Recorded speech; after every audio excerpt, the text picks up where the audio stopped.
Halo, Assalamualaikum warahmatullahi wabarakatuh. Perkenalkan, nama Ibu Saadatul Hasanah yang pada hari ini akan mendampingi kalian dalam mempelajari kimia khususnya kelas 10 di semester 1. Dalam hal ini kita sudah menggunakan kurikulum Merdeka atau kurikulum nasional ya.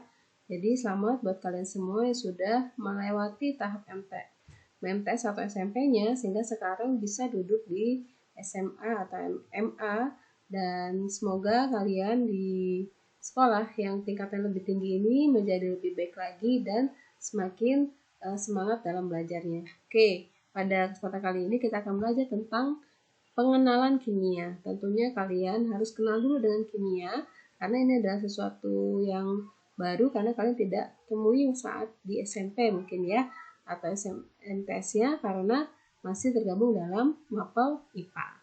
Oke.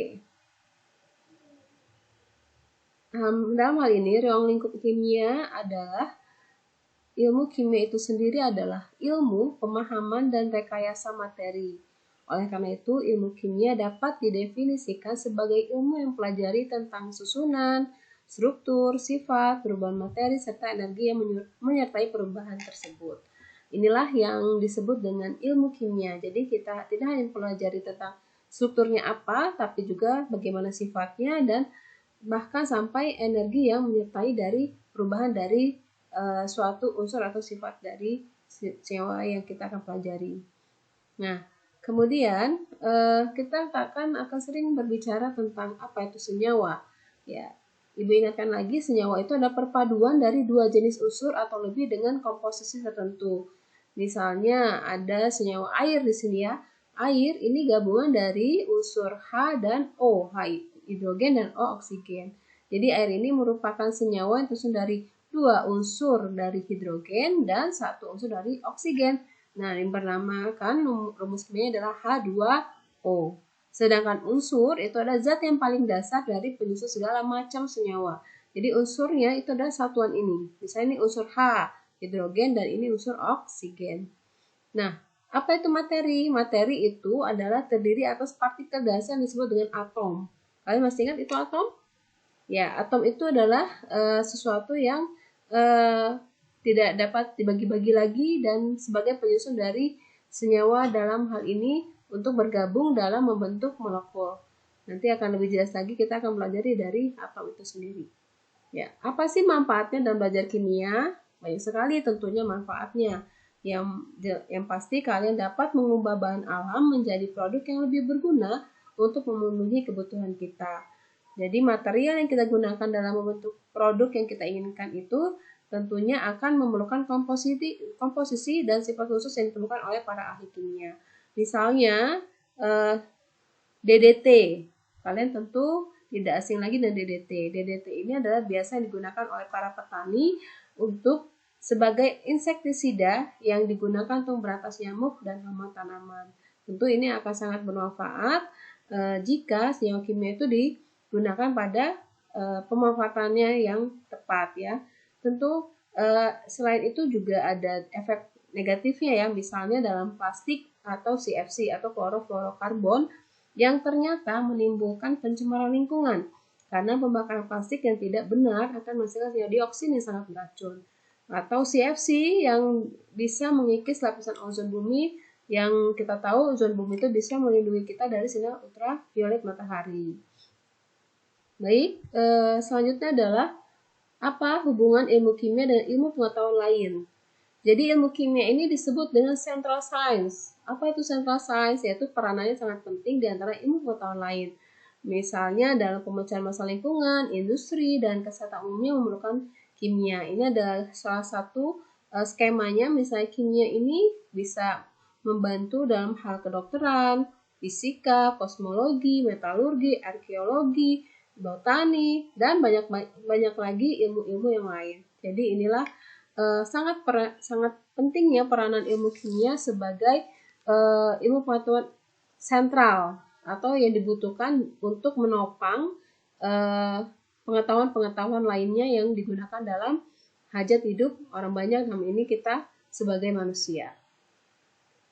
Oke, kemudian perkembangan ilmu kimia itu dimulai dari abad keempat sebelum Masehi yang diawali oleh Demokritus dan Aristoteles. Mereka menemukan materi itu bersifat diskontinu, terdiri atas partikel kecil yang disebut dengan atom. Kemudian Aristoteles juga materi bersifat kontinu tidak terbagi lagi. Kemudian dilanjut oleh Lavoisier yang menemukan hukum kekalahan massa dan tentunya diawali oleh ilmuwan dari Muslim yaitu Jabir Ibnu Hayyan yang berlangsung pada 700 sampai 718 Masehi ya. Beliau ini adalah ahli kimia abad pertengahan yang berupaya mengubah logam seperti besi, tembaga, zinc menjadi emas serta mencari obat abadi. Masya Allah ya. Jadi dalam ilmuwan ini pun ada juga seorang Muslim yang sebagai yang dikenal Jabir Ibnu Hayyan ini adalah sebagai bapaknya ilmu kimia. Dan tadi sudah dijelaskan oleh Lavoisier dan selanjutnya adalah John Dalton.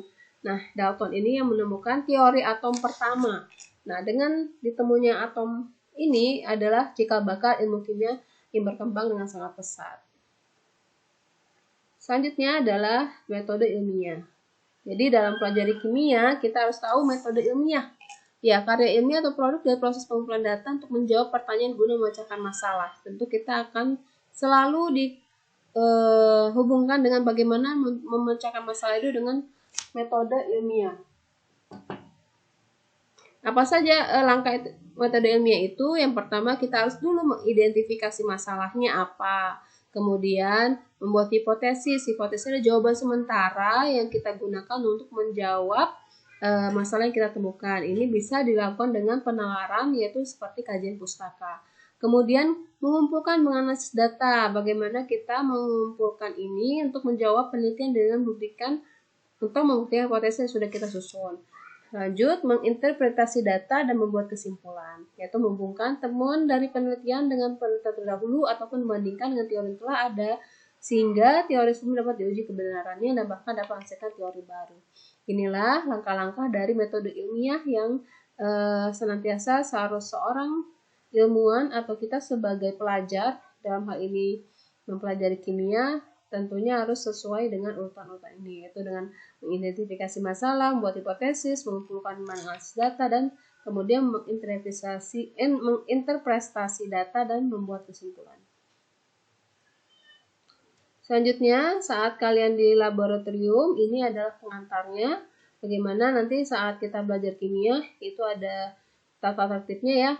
Sebelum kalian masuk laboratorium kimia, kalian harus mempersiapkan jas praktikum atau lab jas, kemudian lab jas, kemudian kacamata laboratorium, dan catatan praktikum atau kertas kerja. Ini yang biasanya disediakan oleh guru mata pelajaran untuk LKPD-nya. Kemudian yang kedua, materi praktikumnya, kalian harus lebih pelajari terlebih dahulu apa yang harus dikerjakan, alat yang diperlukan, cara kerjanya bagaimana, dan bahaya yang mungkin terjadi saat melakukan praktikum. Kemudian keselamatan di laboratorium harus penting karena praktikum harus menjaga ketertiban serta keselamatan diri orang lain. Jangan sampai kita melakukan praktikum itu bisa mencelakai orang lain bahkan diri sendiri. Hal ini misalnya dengan menumpahkan zat, kemudian memecahkan botol yang pecah, kemudian terkena dengan bahan kimia, itu harus berhati-hati dan selalu berkonsultasi dengan guru pembimbingnya. Kemudian ini berbagai alat dan penggunaan dari alat yang biasa kita gunakan di lab. Mungkin nanti akan lebih lanjut kita langsung ke lab laboratorium dan melihat langsung. Nah, ini adalah contoh mengukur volume cairan dengan labu Erlenmeyer, ada pipet volume, gelas kimia, dan sebagainya. Kemudian untuk mengukur massa ini kita menggunakan neraca, bisa neraca Allhaus atau neraca digital. Kemudian alat pembakar ini bisa menggunakan tabung tungsten ya, dan ini harus hati-hati ketika kita menggunakannya, jangan sampai melukai diri sendiri dan orang lain. Dan itu ada caranya, nah akan dijelaskan lebih lanjut nanti saat di laboratorium. Kemudian alat pengukur suhu itu ada, kita ukur dulu yang kita inginkan itu Celsius atau Kelvin dan kita harus sesuaikan. Dan jangan lupa kalian pelajari apa saja sih petunjuk-petunjuk dan larangan, kemudian apa tanda-tanda berbahaya. Misalnya ini tanda seperti ini berarti eksplosif atau mudah meledak ya, eksplosif. Kemudian flammable berarti ini mudah apa? Mudah terbakar. Kemudian toxic, apa ini tanda apa? Berarti ini zat yang kita gunakan itu beracun. Jadi jangan sampai kita mencobanya atau mencicipinya sehingga menyebabkan keracunan. Dan tanda-tanda lain yang sangat sebagai tanda kita untuk berhati-hati di laboratorium. Oke. Dan ini cara-cara bagaimana pemisahan campuran, penyaringan, kromatografi, kristalasi, dan seterusnya. Nah, itu tadi pengantar dari di laboratorium. Tentu kalian akan pelajari juga perubahan materi, apa itu perubahan fisika dan perubahan kimia. Kalau perubahan fisika itu adalah perubahan yang tidak disertai dengan terbentuknya zat baru. Dia hanya berubah fase saja ya. Misalnya ini dalam hal air ya, dia mengalami evaporasi, kondensasi, kemudian melting, bisa melting ya, dia mendidih atau freezing, membeku, atau ini mengalami deposition atau sublimasi. Ini hanya tidak membentuk zat baru. Sedangkan perubahan kimia itu adalah perubahan yang ditandai dengan terbentuknya zat baru. Ya, misalnya kalian membakar kayu. Ya, kalau kita bakar kayu, terbentuk lagi nggak kayunya? Tidak mungkin kan? Dia akan menjadi abu. Kemudian kita melakukan perkaratan pada besi, misalnya terjadi perkaratan pada besi, dan besi itu membentuk zat baru yaitu bentuknya karat. Ya, demikian tadi penjelasan singkat bagaimana kalian mengenal kimia di kelas 10 ini. Tentunya akan lebih jelas lagi nanti saat kita bersentuhan langsung di laboratorium.